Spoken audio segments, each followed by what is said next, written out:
yang berhubungan dengan aktivitas kognisi itu adalah salah satunya misalnya orang yang bekerja di menara controlling untuk melihat traffic di udara ya, atau kita sebutnya ATC, Air Traffic Controller ya, seperti itu.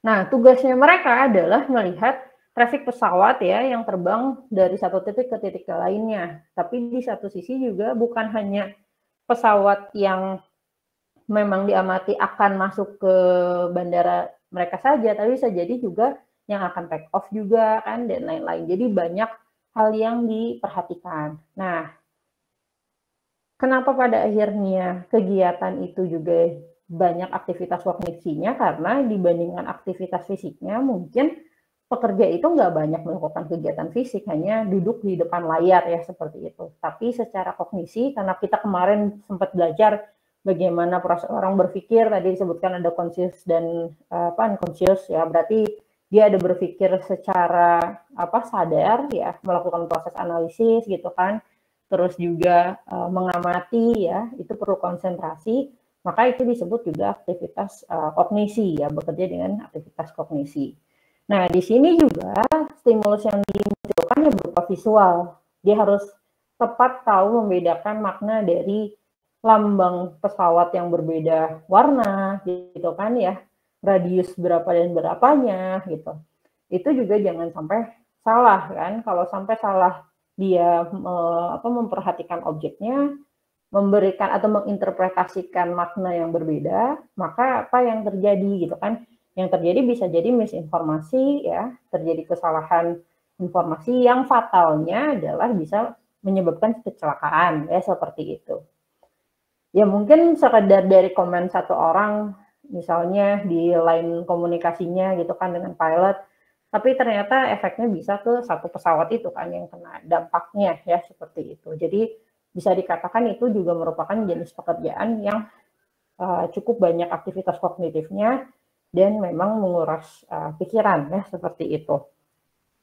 Oke, nah jadi kalau kita lihat dari konteksnya gitu ya, deteksi sinyal atau signal detection ini dia adalah sebetulnya aktivitas psikofisik ya, di mana antara ada hubungan physical stimuli ya, tadi bisa berupa sesuatu hal yang bisa dilihat ya, kemudian bisa juga kan sinyal itu nggak sesuatu yang dilihat aja, yang didengar kan seperti itu, atau misalnya yang dirasakan ya itu ya. Nah jadi gimana sesuatu hal yang dirasakan secara fisik ya, stimuli fisik yang terdengar, terlihat gitu ya, dan juga kaitannya dengan physiological sensation ya. Jadi apakah orang itu ketika mendengar atau melihat informasi itu akan tenang-tenang saja, atau gusar, atau panik gitu kan ya, atau bagaimana gitu ya, atau jadi lebih berhati-hati dan lain-lain. Kemudian juga berbicara signal detection ini, di situ ada aktivitas judgment of sensation-nya ya. Jadi dari sesuatu yang visual aja tadi kita bisa mengartikan sesuatu itu beda, bisa menganggap hal itu biasa saja, atau hal itu misalnya berbahaya, sesuatu hal yang berbahaya, misal seperti itu. Maka nanti ya sensasi yang dirasakannya beda-beda ya, baik dari adrenalin dan lain-lain. Kemudian selain itu ya, signal detection ini juga tentunya punya kepentingan ya di situ ya, akan berhubungan dengan apa, misalnya parameter-parameternya itu kan idealnya akurat ya. Kalau dia memberikan sinyal deteksi berupa peringatan bahaya, harusnya yang mendengarkan juga dia dari situ akan aware akan adanya bahaya gitu, bukan malah santai aja. Kalau santai aja berarti kan nggak akurat gitu kan, apa sinyal yang diberikan dengan makna sesungguhnya seperti apa. Kemudian juga berhubungan dengan waktu reaksi seseorang, apakah cepat tanggap atau memang malah lambat gitu kan, seperti itu. Atau berhubungan dengan sensory threshold-nya seperti apa gitu ya. Jadi di sini akan sangat berkaitan dengan bagaimana seseorang itu bisa menangkap maknanya sesuai dengan makna seharusnya dari sinyal deteksi yang ada, dan dia juga memberikan respon yang cepat ya sebetulnya, cepat dan tepat, harapannya seperti itu. Tapi nanti kita pelajari ada beberapa jenis kejadian ketika memang ada sinyal deteksi ini, apakah maksudnya A baru dilakukannya juga A, atau malah maksudnya A tapi dilakukannya B gitu kan ya, nanti kita bahas berikutnya. Oke, nah judgement-nya ada berapa tipe sih sebetulnya kalau berbicara sinyal detection ini. Ini ada 3 tipe ya, ada tipenya absolute, jadi sudah pasti dimaknainya seperti itu ya, karena misalnya memang sudah terbiasa, atau misalnya tadi ada perbedaan ya, jadi ada sinyal terus kita tahu suaranya berbeda itu, maka sebetulnya yang lewat itu nanti jenisnya berbeda. Misal sirene mobil polisi, sirene pemadam kebakaran, sama ambulan misal seperti itu. Nah, kita kan sebetulnya kalau kita bisa membedakan itu, kita tahu ya ada pembedanya. Jadi makna yang akan lewat itu siapa gitu. Atau bisa jadi juga sinyal ini berupa pilihan judgement-nya. Kalau sinyal udah kasih arahan untuk berhenti, di situ ada choices ya sebenarnya. Mau kalian ikut berhenti atau memang ya udah labas lewat gitu kan ya. Misalnya kayak merah, lampu lalu lintas, merah, hijau, kuning. Kalau merah sebenarnya absolut harusnya berhenti gitu kan ya, hijau juga absolut jalan. Tapi kalau misalnya kuning kan ini choices ya, jadi sebenarnya kalian boleh nggak udah mulai berhenti, ya bisa aja gitu kan ya, karena biasanya bentar lagi mendekati ke merah gitu kan seperti itu.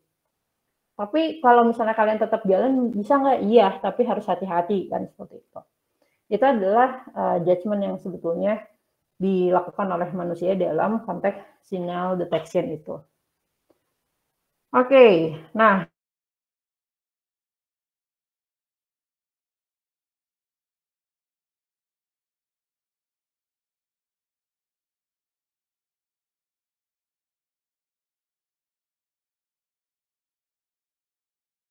beberapa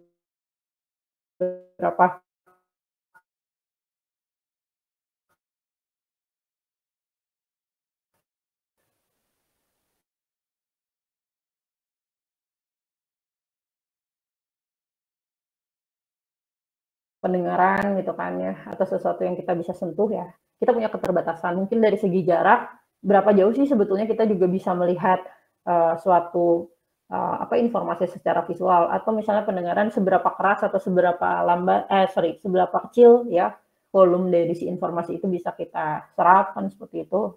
Kemudian lagi juga kalau berkaitan dengan eksperimental psikologi, juga ada yang namanya visomotor, atau misalnya kita melakukan tes persepsi ya, akan gerakan, akan kecepatan seseorang, atau bahkan lagi kita melakukan eksperimental untuk mengetahui atensi seseorang. Jadi atensi seseorang itu adalah orang itu akan lebih memusatkan perhatiannya itu ke hal yang seperti apa sih gitu kan ya. Itu juga berkaitan dengan aspek psikologi dari seseorang ya, dan tidak terlepas dari aspek psikofisik juga, karena kita tetap butuh beberapa part bagian tubuh kita yang memang digunakan untuk menangkap stimulus, sehingga kita melepaskan respon ya seperti itu. Kemudian lagi juga dari psikofisik ini kita juga bisa melakukan pengukuran kuantitatif ya, seperti apa misalnya pakai diagnostic tools ya vision test misalnya ya, tes penglihatan kita ya, itu kan berhubungan juga dengan aspek fisik yang ada gitu kan seperti itu. Atau misalnya melakukan therapeutic effectiveness juga, ini juga berhubungan dengan konteks tubuh kita ya seperti itu. Oke, nah selain tadi berbicara tentang psikofisik gitu ya, di sini juga ada yang kita sebut dengan anoreksia ya. Jadi contohnya misal kalau ada treatment anoreksia ya, gimana caranya supaya si subjeknya ini dia kan sebetulnya kalau orang anoreksia tuh dia merasa overweight, padahal bisa jadi enggak ya. Cuman mungkin dia pernah overweight, terus dia selalu merasa meskipun dia udah mulai kurus, dia selalu merasa dia overweight terus gitu kan seperti itu. Nah, untuk mengatasi anoreksia ini, nah sebetulnya tadi therapeutic effectiveness ini bisa dilakukan gitu ya. Tapi gimana caranya untuk mengetahui treatment yang dilakukan itu, misalnya menghadapi kemajuan atau tidak, gitu kan ya, itu bisa jadi diberikan foto-foto ya, bentuk kalau misalnya tubuh ideal seperti apa, tubuh yang misalnya kelebihan berat seperti apa, atau yang terlalu kurus seperti apa. Nah, itu di-testing ke mereka. Jadi supaya mereka itu lama-kelamaan bisa percaya bahwa ya bentuk ukuran yang seperti itu tuh ya sebetulnya udah kategorinya kurus misalnya seperti itu. Jadi nggak harus jadi takut kalau mereka tuh misalnya overweight gitu seperti itu. Jadi itu pendekatan dari visual ya. Sebetulnya kan yang di-testing di situ adalah menekankan persepsi karena dia selalu berpikir negatif dan terdistraksi bahwasanya diri dia itu adalah overweight gitu kan. Jadinya kalau baru makan dikit pengennya dikeluarin lagi gitu kan ya kalau orang anoreksia itu. Nah, salah satu caranya untuk mengukur terapinya apakah menjadi lebih baik atau tidak dengan pendekatan visualisasi gambar dari bentuk tubuh ya, seperti itu. Oke, kemudian lagi ya kelebihan dari si psikofisik ini ya, selain memang bisa dijadikan tadi perhitungan yang cukup kuantitatif, pakai objective scale, Likert pendekatannya bisa juga. Terus misalnya lagi kita memang mau melakukan eksperimen berupa studi-studi yang berhubungan dengan aktivitas mental atau kondisi mental seseorang ya seperti itu. Kalau misalnya lagi mau melihat tingkat sensitivitas seseorang terhadap warna. Makanya kenapa kalau kalian tahu misalnya pernah dengar nggak kalau mau kasih iklan makanan gitu kan ya, baiknya warna-warnanya itu ada sangkut pautnya sama warna merah kan seperti itu. Jadi soalnya itu katanya bisa bikin orang itu cenderung lapar dan mau beli ya seperti itu.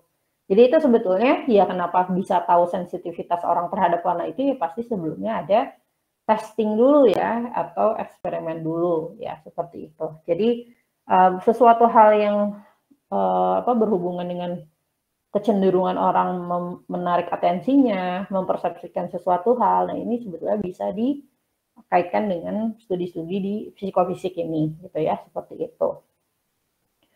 Oke, kemudian ya kalau kita berbicara ke batasannya ya, jadi ada beberapa batasan gitu. Kalau misalnya berupa sinyal yang sifatnya visual gitu kan ya. Di satu sisi juga kita tuh bisa jadi ya mungkin kalau itu sesuatu hal yang dilihat gitu ya, ya paling enggak sampai 10 foton segitu ya untuk beberapa hal yang dilihat. Kalau misalnya yang didengar ini sebetulnya kita juga punya keterbatasan juga gitu ya.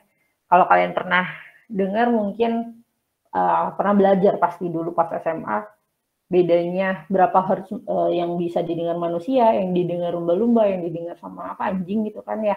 Itu kan punya perbedaan juga ya. Nah, itu sebetulnya mengacu juga ke kondisi manusia gitu pada akhirnya. Kalau memang mau membuat sebuah sinyal deteksi berupa suara, maka ada minimum disable atau maksimum disable yang memang masih bisa terdengar oleh manusia gitu kan seperti itu. Kemudian lagi kalau misalnya bentuk stimulisnya itu dalam konteks teks yang tertulis ya. Nah, jadi kalau memang ada teks tertulis dan hitungannya cepat, terus kecil, maka ya kalau bisa sesuatu hal itu nggak lebih dari 2 line ya, seperti itu.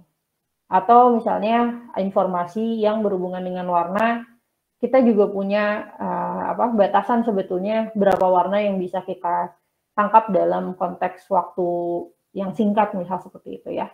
Itu sangat berhubungan dengan kapasitas manusia ya, termasuk misalnya jumlah digit yang bisa kita hafal itu juga ada maksimumnya ya seperti itu, atau ada minimum sampai maksimumnya 5+7 atau plus minus lah ya itu ya. Paling banyak mungkin sekarang berapa digit, nomor telepon kalian berapa digit? Berapa digit nomor telepon?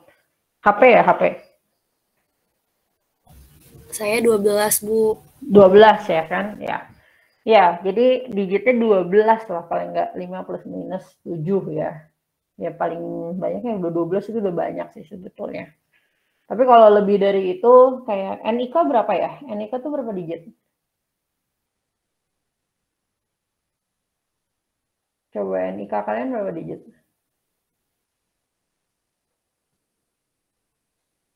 16 kalau nggak salah, Bu. 16 ya? Oke. Pasti kalau nomor HP sama NIK saya yakin lebih banyak yang hafal nomor HP sih daripada NIK ya, karena cenderung lebih panjang meskipun ya kadang kombinasinya ada yang cukup berulang, biasa di akhirnya berapa digit sama gitu kan ya. Tapi pasti lebih banyak yang lebih hafal nomor HP gitu ya, seperti itu. Oke, nah ketika berbicara tadi threshold yang ada, ya apa keterkaitannya? Sebetulnya tadi kalau misalnya kan stimuli ini sebetulnya ada ya berupa deteksi tadi kan untuk memberikan informasi gitu ya. Ketika informasi itu too much, jadi terlalu banyak di satu waktu gitu ya. Nah, manusia itu punya kapasitas tadi untuk menangkap informasi itu dengan batasan-batasan yang ada. Kalau informasi itu terlalu panjang, dia itu cenderungnya adalah menangkapnya nggak persis 100% dia tangkap informasinya gitu. Jadi kalau kita lihat di sini pasti kalaupun misalnya tadi kita bilangnya ada threshold-nya, batasannya, dia paling banter juga ya 50% gitu ya, nggak akan benar-benar persis 100% terdeteksi gitu. Makanya kalau ada iklan di TV, kenapa iklan itu istilahnya kata-kata utamanya itu mungkin di akhir-akhir gitu kan, atau enggak di awal tapi ya singkat. Terus kenapa durasi iklan juga nggak lama-lama gitu ya? Ya karena balik lagi manusia tuh punya kapasitas dia fokusnya untuk dapetin poin inti informasinya itu berapa di detik berapa, atau kapasitas dari informasi yang mau dia serap itu seberapa banyak gitu ya, seperti itu. Makanya tadi ya balik lagi, jadi jangan terlalu banyak juga kalau memang case-nya kalian mau kasih sinyal kan gitu ya, baik dari suara, dari visual, yaitu pertimbangannya adalah memang informasi yang at the end ditangkap oleh audiensnya gitu ya, atau user atau manusia itu sendiri gitu, seperti itu. Nah, tadi karena kita berbicara tentang kemungkinan stimulus yang pada akhirnya ditangkap informasinya ya. Di sini juga sebetulnya apakah untuk mengetahui persis kalau pakai jumlah, misalnya contoh stimulusnya itu berupa jumlah angka, jumlah huruf gitu kan, seperti itu. Itu gimana sih biar persis tahu? Ya mau tidak mau kan sebetulnya juga ada namanya testing gitu ya. Nah ya kalau sekarang sih sebetulnya bisa juga kalian pakai alternatif-alternatif yang ada gitu ya. Jadi sekian terus dicobain dulu, distimulus lagi ke orangnya gitu kan, sampai setidaknya tahu yang efektif itu berapa sih gitu kan ya. Atau kalau mau informasinya berupa iklan, video dan lain-lain, sekiranya berapa detik dia bisa nangkep gitu kan, seperti itu. Ya ini menurut saya sih jadinya menarik ya kalau memang mau diaplikasikan real di di kehidupan kalian atau di pekerjaan ya, seperti itu. Oke, nah kalau berbicara tadi ada descending ataupun ascending series-nya dari jenis stimulus yang diberikan ya. Jadi baiknya itu sebetulnya memang stimulusnya itu yang sifatnya ascending series gitu ya. Jadi dari intensitas yang awalnya justru bertahap dikasih informasinya itu sampai yang benar-benar poin intinya gitu. Makanya kalau kita lihat iklan atau misalnya pemberitahuan sesuatu hal, pasti kan sifatnya itu bukan bahayanya dulu di awal dikasih tahu apa gitu warningnya itu, tapi sebelumnya dulu apa baru si warningnya di akhir gitu kan, seperti itu. Karena ya kita tahu cara berpikir manusia itu sebetulnya dari kenapanya dulu ya, dari bawah dulu gitu stimulusnya itu gitu, seperti itu. Oke, kemudian kalau berbicara ke intensitas stimulusnya ya, intensitas stimulus yang diberikan ya meskipun terdapat perbedaan intensitas antara yang tadi ascending ataupun descending-nya, di satu sisi juga bisa disesuaikan ya, apakah dua-duanya juga jelek, yang enggak juga, cuman bisa disesuaikan sebetulnya ke subjek yang memang nanti akan dijadikan audiens ataupun user yang menangkap sinyal itu gitu ya, itu disesuaikan sebetulnya. Oke, nah kalau kita berbicara tadi konsep dari stimuli yang ditangkap gitu kan ya, di satu sisi selain keterbatasan manusia dalam mengambil informasi stimulus yang ada, yang menjadi penting itu adalah misalnya ketika kita tahu fokus seseorang ketika mendapatkan stimulus itu apakah lagi ada gangguan distraksi dan lain-lain, atau memang misalnya dalam stimulus pertama, stimulus kedua, sinyal yang diberikan itu sama penekanannya kan. Kalau kalian tahu alarm HP lah misalnya contohnya, itu kan biasanya untuk me-warning kita gitu kan ya, buat ngasih tahu, oh sekarang tuh udah jam berapa sih kan kayak gitu ya. Nah, opsi-opsi stimulus yang dikasih sama HP kita juga kan sebetulnya beragam ya, dan itu biasanya kita menyesuaikan dengan gayanya kita. Mungkin ada orang tuh yang dia cukup pakai ringtone yang biasa aja, tapi dia langsung notice gitu kan. Itu kan sebetulnya balik lagi ke kemampuan seseorang atau kebiasaan seseorang kan. Atau ada lagi dia udah pakai ringtone yang cukup keras, tapi nggak cukup deh, dia harus dikasih getaran juga nih HP-nya gitu kan. Jadi supaya lebih aware lagi misalnya seperti itu. Itu juga mempengaruhi jenis stimulus yang pada akhirnya diberikan. Bahkan kalau kalian dengerin contoh alarm HP aja kan juga penekanannya informasinya tuh ya bisa bertahap. Bahkan dari suara kecil ke besar, dari terus misalnya suaranya ada terus berhenti sejenak ada lagi gitu kan ya, seperti itu.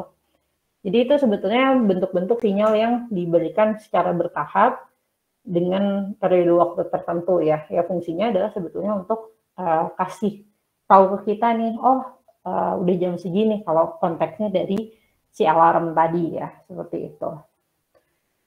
Oke, nah ya ini adalah intensitas dari stimulus ya.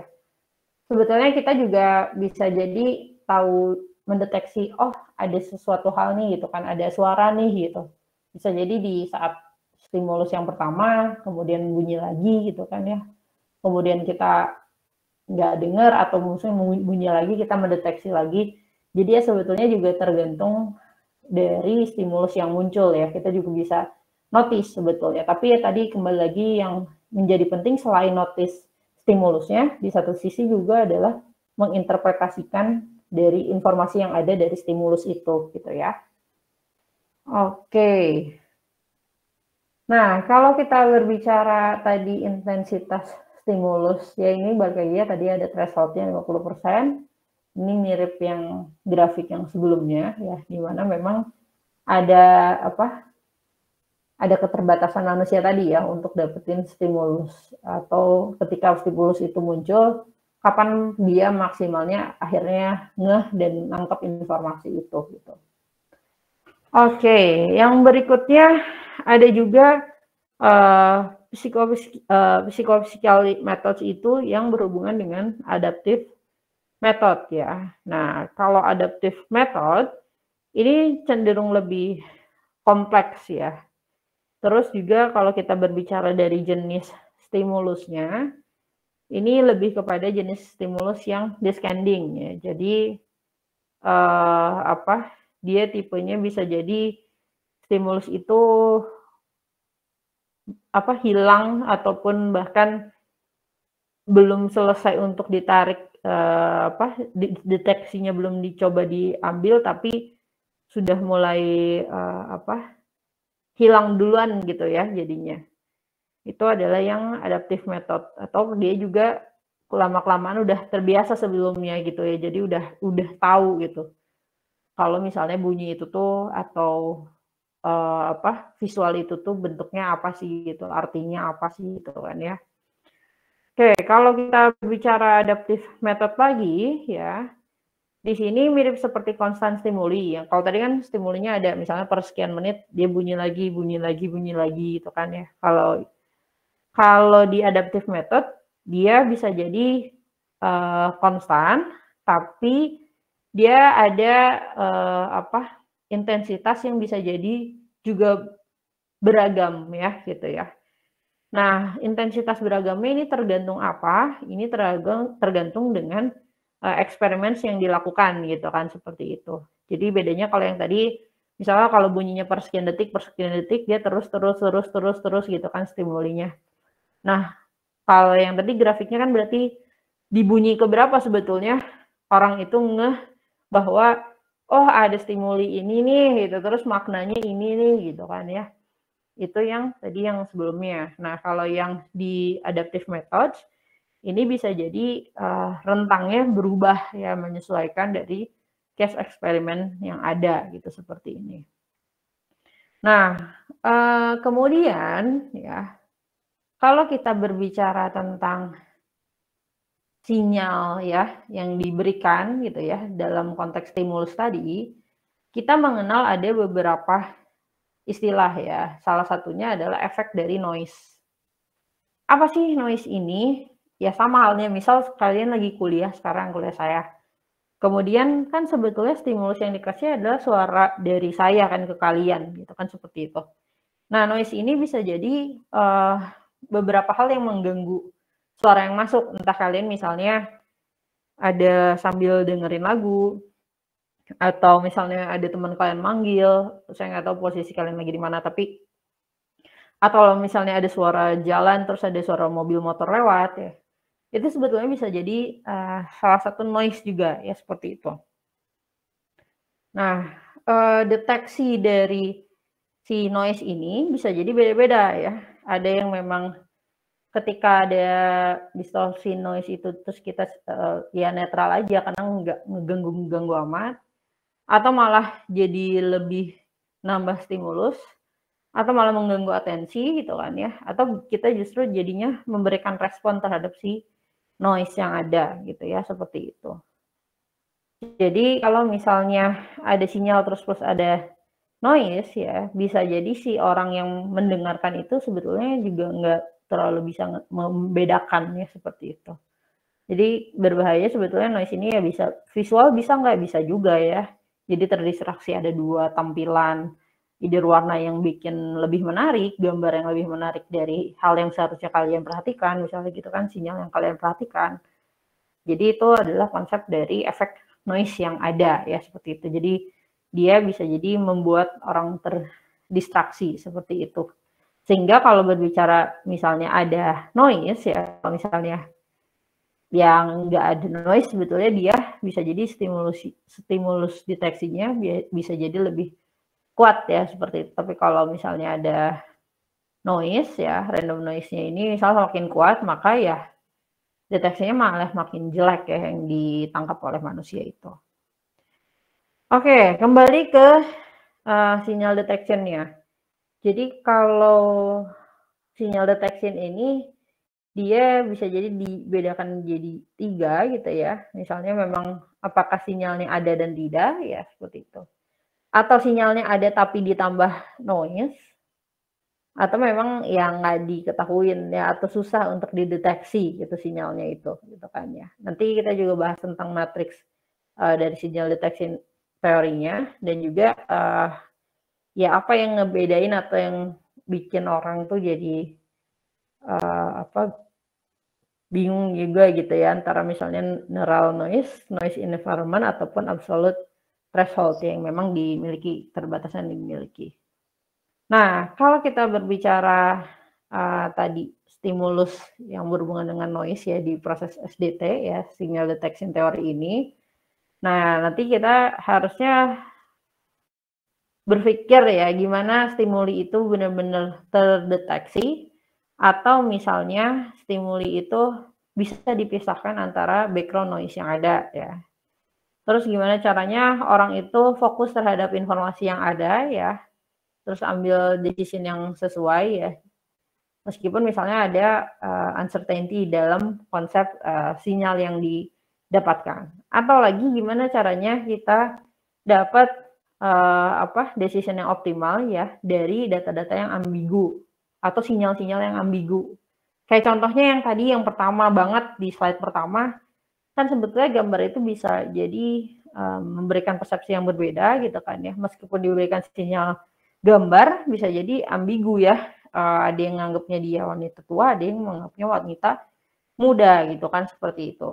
Ya kalau tadi nggak ada hint apa-apa, jadi nggak ada yang salah orang nyebut itu wanita tua ataupun wanita muda. Tapi misalnya kalau ada hint yang lain gitu kan, bisa jadi salah menjawab ini akan ya memberikan efek yang salah juga gitu, seperti itu. Kemudian gimana caranya ngambil decision yang baik ya dari informasi yang buruk gitu kan ya. Kemudian lagi kalau bicara SDT ini, nah tadi gimana si psikometrik ini punya fungsi ya di noise yang ada gitu ya, cara proses orang mendeteksi sinyal. Terus gimana juga si orang ataupun subjeknya ini melakukan kriteria tertentu ya. Dan itu tuh berefek pada decision seseorang itu apa enggak. Nah, itu gimana cara ngukurnya gitu ya, seperti itu.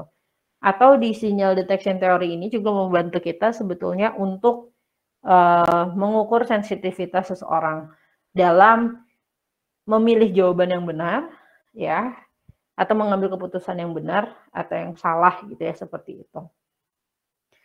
Oke, nah ini contohnya ya, misalnya ada case-nya adalah pekerjaan di radar operator gitu kan.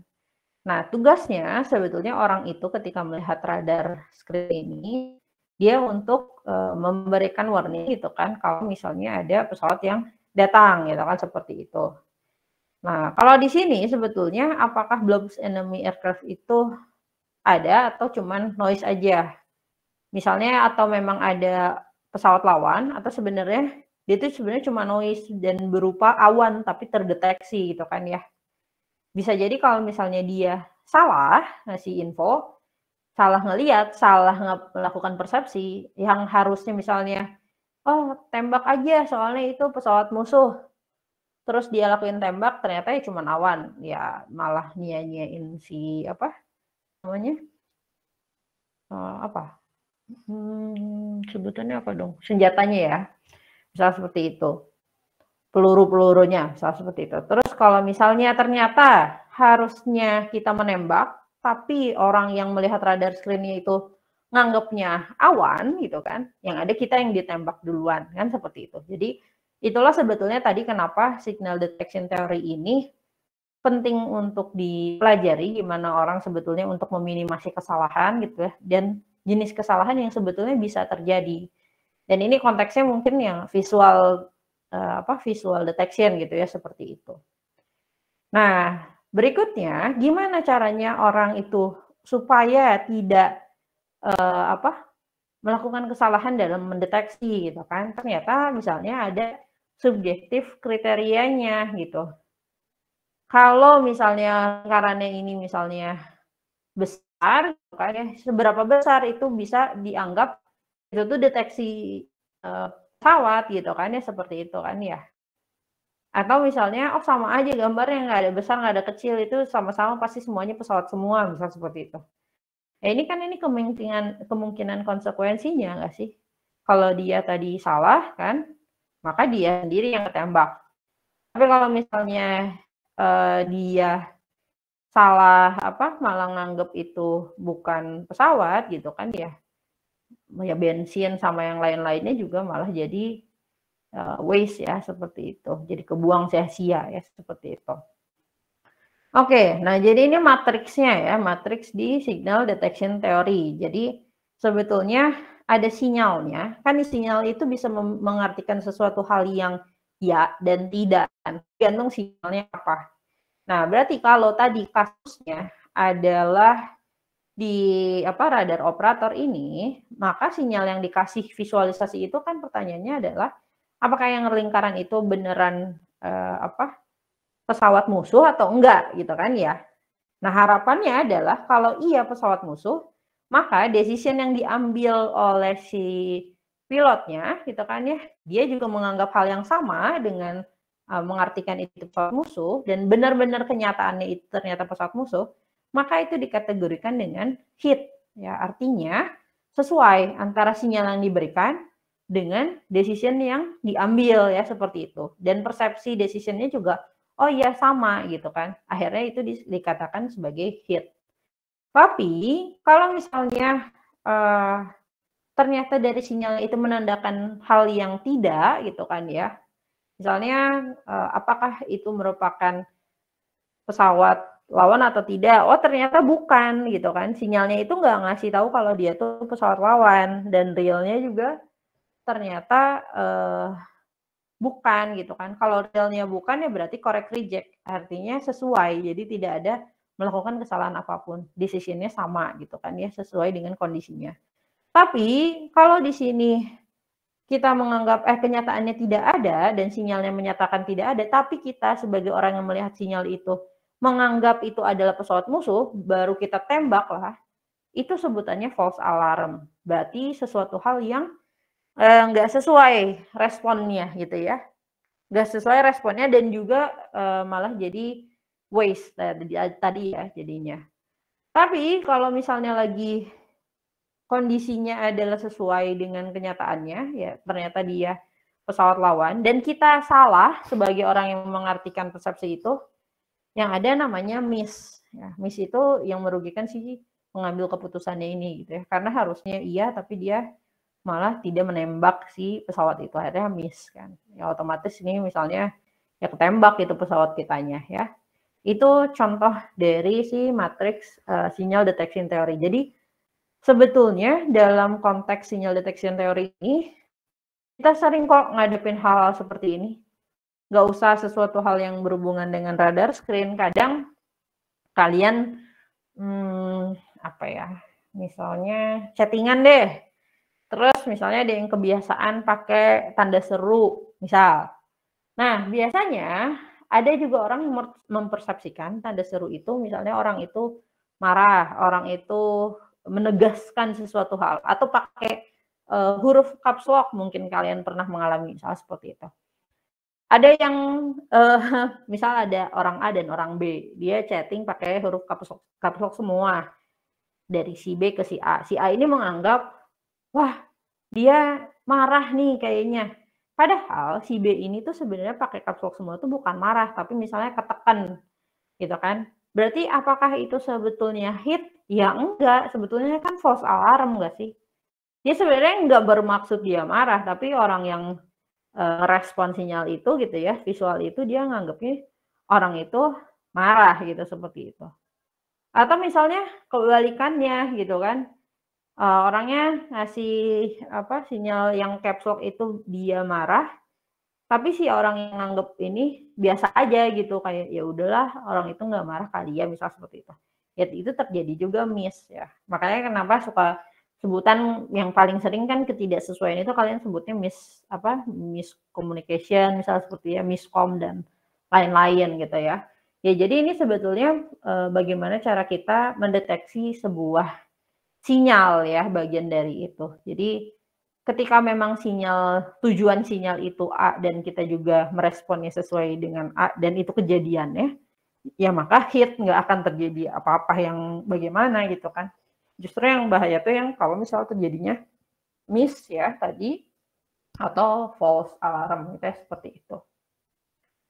Oke, nah di sini berarti kan kita tahu bahwasannya dari konteks matriks sinyal detection theory itu kan ada kemungkinan orang itu melakukan error nggak sih? Atau misalnya kita sebutnya juga di sini ada kriteria best atau optimalnya gitu ya. Nah, maka ya sebetulnya kalau kita ambil aplikasi ini ke real life-nya, khususnya di konteks industri, ya kalau sampai ada kejadian-kejadian miss ini kan sebetulnya ada error dari si orang yang mengambil decision ya. Efeknya apa sih? Sebetulnya ya kalau realnya adalah efeknya ngasih cost kan, seperti error. Iya coba kalau tadi cuma masalahnya chattingan aja ya gitu ya. Tapi kalau misalnya pekerja yang salah sampai miss, misalnya terus menyebabkan suatu kecelakaan kerja, nyebabin sampai kebakaran dan lain-lain, itu kan juga bahaya. Jadi cost-nya akan lebih tinggi ya, seperti itu. Jadi terus juga di sini error yang seperti apa sebetulnya acceptable? Ya padahal kita tahu sebenarnya manusia bisa aja melakukan error gitu kan ya. Nah, errornya yang seperti apa yang sebetulnya acceptable gitu ya, tergantung case dari sinyal dan decision-nya, seberapa bahaya sebetulnya sinyal yang memang diberikan ini gitu kan ya, seberapa berarti gitu kan, seperti itu. Jadi di sini juga mau tidak mau gimana caranya, at the end kalau kita nanti mau membuat sebuah sinyal atau kita akan mendapatkan sebuah sinyal itu gimana caranya kita untuk mengetahui untuk meresponnya itu seperti apa sih, atau respon yang benar itu seperti apa sih dengan kondisi yang ada. Mungkin kalau kita yang sebagai penerima sinyal, ya gimana ya, salah satunya misal memperkaya knowledge kita gitu kan ya, supaya kita tahu perbedaan suara, perbedaan visual, dan lain-lain, kita bisa tahu sebanyak mungkin informasi itu seperti apa. Tapi kalau kita yang membuat sebuah sinyal itu, maka kita juga harus paham betul gimana caranya membuat sinyal yang sekiranya tidak membuat orang bingung, atau bahkan punya persepsi yang berbeda, gitu, mengartikan hal itu menjadi berbeda ya, seperti itu. Oke, ini yang contoh kedua ya. Ini misalnya kalau tadi masalah pesawat tempur, ini misalnya masalah ada orang ya di depan kita, misalnya seperti itu, kemudian si orang itu orang itu di belakang kita terus manggil kita, hey gitu kan. Nah, kemungkinannya kan, apakah orang itu orang yang memang teman kita, manggil kita tuh, atau dia misalnya punya intensi jahat ke kita, misalnya seperti itu kan. Nah, kalau memang realnya orang itu bukan sesuatu orang yang baik, bukan teman kita, ya, terus decision kita ketika dipanggil kita malah lari, ya berarti konteksnya kita ya aman kan, seperti itu. Tapi kalau misalnya kita nganggap itu teman kita, terus kita malah lari, dipanggil hey, kita salah persepsiin, ya teman kita marah gitu kan. Kalau misalnya lagi tadi udah tahu dipanggil, tapi ternyata orang jahat sama kita, kita malah diem aja, ya kita akhirnya kena kejahatan itu gitu kan ya. Atau misalnya lagi teman kita terus kita malah stay, ya kita bisa jadi malah kongkow sama dia gitu ya, jadi main sama dia, bisa seperti itu. Oke, nah tadi ini beberapa outcome ya, tadi ya kan ada hit, ada correct reject, false alarm, sama miss. Itu depend on juga dengan konteks realnya seperti apa sinyal yang tadinya ya. Karena memang kenyataannya ternyata si orang yang manggil hey itu kan sebetulnya bukan seseorang yang bukan teman kita ya, seperti itu ya.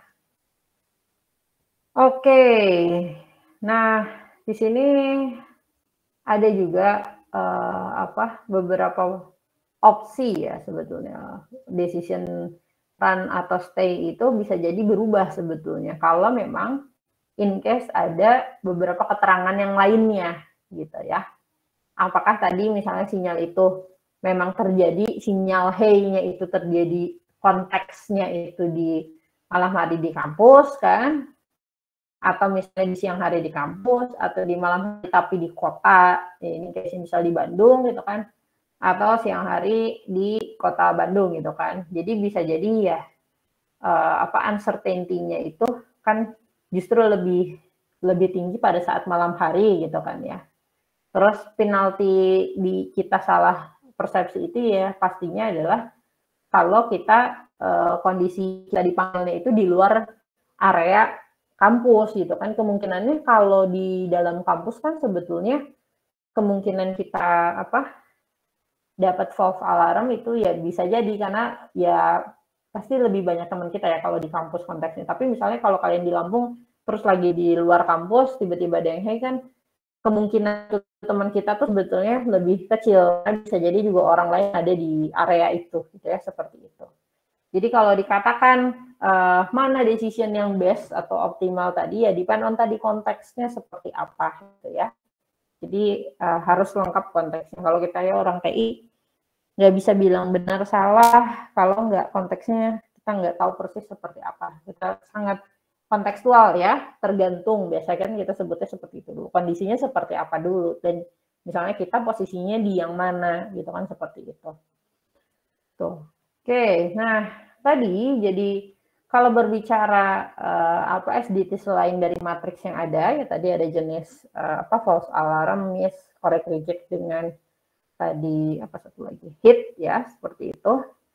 Ini juga akan berhubungan dengan probability kemungkinannya dengan stimulus intensity-nya gitu ya seperti itu. Ya sebenarnya ini hanya visualisasinya yang berbeda ya. Konteksnya tadi kalau di sini kan ada hit ya, terus di sini kemudian ada apa correct reject kan seperti itu. Kemudian tadi juga ini yang radar ya. Sebetulnya ini pembagian apa visualisasinya saja ya, kriteria yang mana masuk area yang mana. Jadi ada kemungkinan kita benar atau enggak gitu ya dengan informasi visualisasi atau informasi stimulus yang memang diberikan tadi ya seperti itu.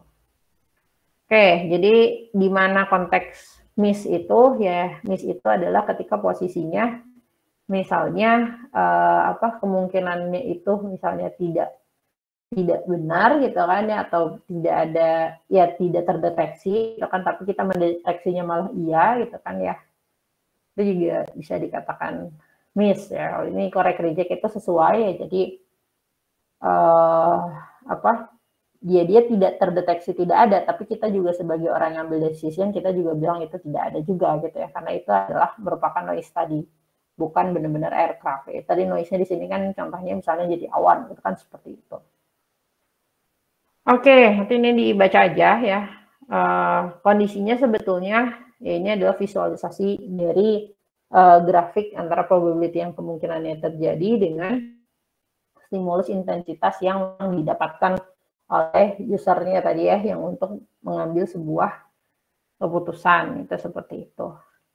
Nah, kalau kita berbicara low noise dengan high discriminability gitu ya, ini pastinya di sini akan ada misalnya few misses ataupun tadi miss ataupun false alarm ya, karena misalnya ada jarak antara tadi discriminability-nya itu memang stimulus yang diberikan ternyata juga dia punya noise gitu kan ya.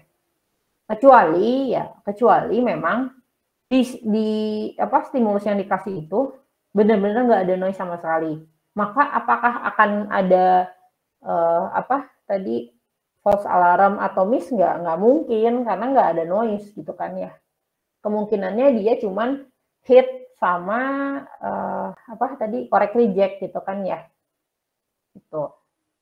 Oke, ini juga kalau misalnya banyak apa misses ya, jadi high noise, justru kemungkinan antara apa antara misses dan false alarm itu juga akan cenderung lebih banyak ya seperti itu. Kalau memang noisesnya jadi lebih banyak ya atau lebih besar gitu kapasitasnya.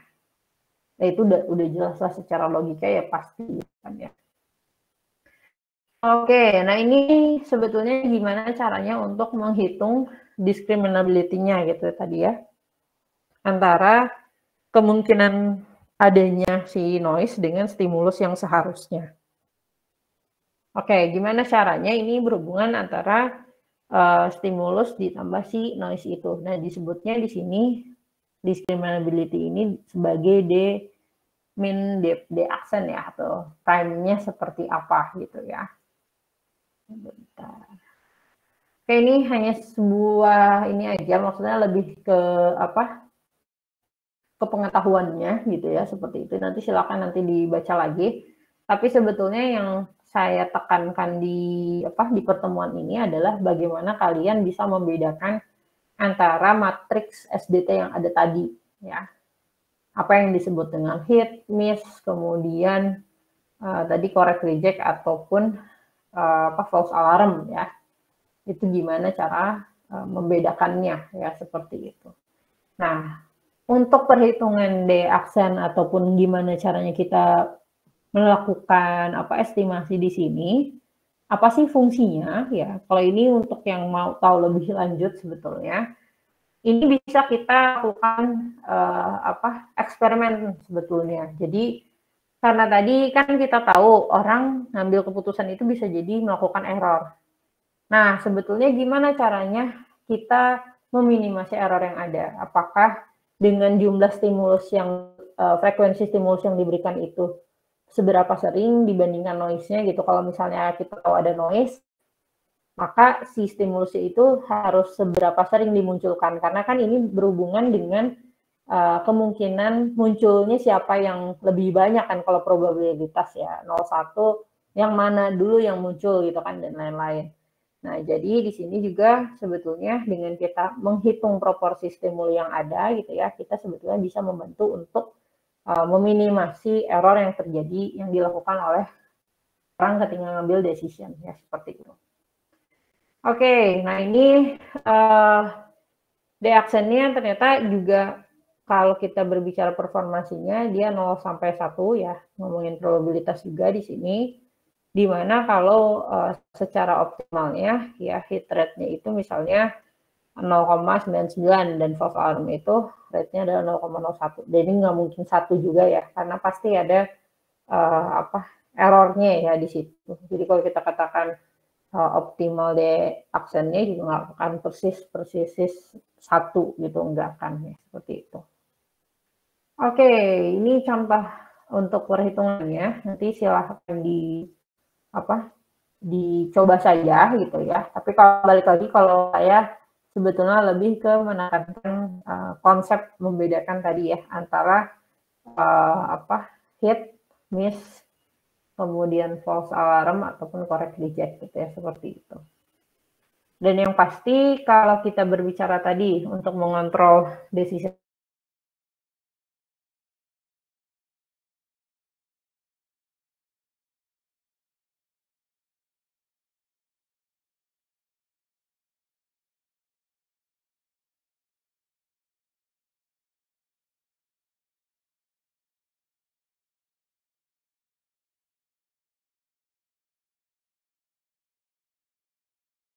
kita ngambil case reward and penalty gitu ya, itu juga kenapa bisa, karena bisa jadi kalau dikasih warning gitu ya, orang supaya lebih hati-hati, kalau misalnya kalian benar kalian dapat reward, kalau kalian salah deteksi kalian dipotong gajinya misalnya gitu, itu juga sebenarnya bisa membantu orang supaya lebih hati-hati lagi ketika ngambil decision ya, salah satunya. Kemudian lagi juga cara yang lain adalah gimana caranya kita meningkatkan performansi orang itu ya, untuk membedakan misalnya jenis sinyal yang memang akan dia deteksi ya, seperti itu. Atau lagi tadi ya kalau misalnya yang payoff ngomongin cost ya, atau biaya yang kita kasih ke orang yang ambil deteksinya, atau bisa jadi juga dengan cara melakukan trial ya, training gitu ya, biar tahu ngebedain antara kalau ada noise dengan real sinyalnya di testing gitu kan, supaya orang terbiasa membedakan sinyal yang berbeda itu seperti apa gitu. Itu mungkin adalah cara yang bisa juga diaplikasikan. Jadi itu ya. Jadi bisa jadi yang diperbaiki itu dari sinyal yang memang diberikan, atau memang dilatih supaya orang yang mendeteksi sinyal itu lebih aware lagi gitu ya dalam mengambil keputusan dan minim error gitu ya. Itu. Oke, jadi ini ada beberapa summary-nya mungkin ya. Kalau berbicara pengambilan keputusan, karena tadi kan sinyal deteksi itu selain kita mendeteksi sinyal itu, maka kita kan mempersepsikan kemudian mengambil keputusan apakah kita mengambil langkah A, langkah B, gitu, seperti itu. Maka itu berhubungan dengan perceptual judgment, benar-benar judgment dari diri kita ya. Nah, di satu sisi juga sinyal yang kita tangkap ya gitu ya, deteksi yang kita deteksi itu bisa jadi bukan pure benar-benar sinyalnya aja, tapi bisa jadi kita juga mendeteksi noise tadi ya, sesuatu hal yang memang bukan informasi seharusnya, seperti itu. Kemudian bisa jadi juga decision yang diambil oleh orang penangkap sinyal tadi ya, dia udah punya kriteria sebelumnya ya, maka responnya itu ada respon bias, karena dia udah jadinya diatur berdasarkan kriteria yang ada. Meskipun tadi disebutkan bahwasannya bantuan kriteria ini membantu seseorang meminimasi error saat melakukan decision gitu ya, seperti itu.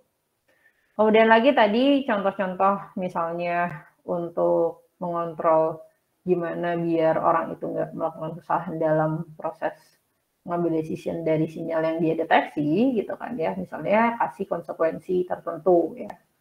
seperti itu. Kemudian tadi performance hit rate itu bisa jadi juga pengukurannya bias ya, tapi tergantung kriterianya. Ya, benar salahnya itu ya tadi tergantung konteksnya, kembali lagi dalam proses signal detection theory ini. Jadi harus jelas kondisinya seperti apa gitu ya. Oke, kalau berbicara tadi terkait dengan sensitivity atau discriminability gitu ya, dari kemampuan manusia dalam mendeteksi stimulusnya dan membedakan mana informasi inti dengan noise-nya gitu kan ya. Itu sebetulnya juga tergantung kapasitas dari seseorang, tapi kita tahu bahwasannya ternyata memang setiap stimulus yang ada itu setidaknya pasti ada noise-nya. Hanya saja seberapa besar informasi stimulusnya dan seberapa besar noise-nya yang sering muncul. Tadi kan ada probability-nya di situ kan ya. Nah, caranya untuk mengetahui insensitif dari si kriteria yang ada itu salah satunya dengan tadi pengukuran si D-aksen ini ya, untuk mengukur discriminability itu ya. Nah, D-aksen ini juga bisa dihitung dari hit rate proporsinya ya. Seberapa sering misalnya stimulus itu dideteksi oleh orang gitu kan, dan seberapa sering sebetulnya orang itu melakukan false alarm. Nah, kasus-kasus dari SDT ini, eksperimennya bisa juga misal dengan seseorang itu dikasih visualisasi warna atau warning, terus nanti dia ngasih respon gitu kan, misalnya sambil neken tombol dan lain-lain, kalau jawab ya tidak misalnya seperti itu juga sebetulnya bisa untuk membantu mengukur apakah sinyal yang diberikan, apakah misalnya visualisasi yang diberikan itu bisa dideteksi orang dengan kurun waktu yang cepat atau lambat, atau cepat tepat, atau malahan salah gitu kan ya, seperti itu. Jadi itu mungkin opsi-opsi ke depannya kalau memang kalian tertarik gitu ya, gimana sih sebetulnya bisa tahu waktu respon seseorang, atau gimana sih visualisasi yang memang bikin orang tuh paham betul maknanya apa dengan kecepatan yang cepat gitu kan, seperti itu. Gitu. Oke, itu aja mungkin untuk pertemuan hari ini. Ada yang mau ditanyakan sebelum saya akhiri? Gimana? Atau cukup? Halo? Cukup, Bu. Cukup ya. Oke, kalau gitu saya akhiri perkuliahan hari ini. Terima kasih sudah hadir di kelas saya. Mohon maaf bila ada salah-salah kata. Semoga ilmunya bermanfaat. Wassalamualaikum warahmatullahi wabarakatuh. Selamat sore semuanya. Waalaikumsalam.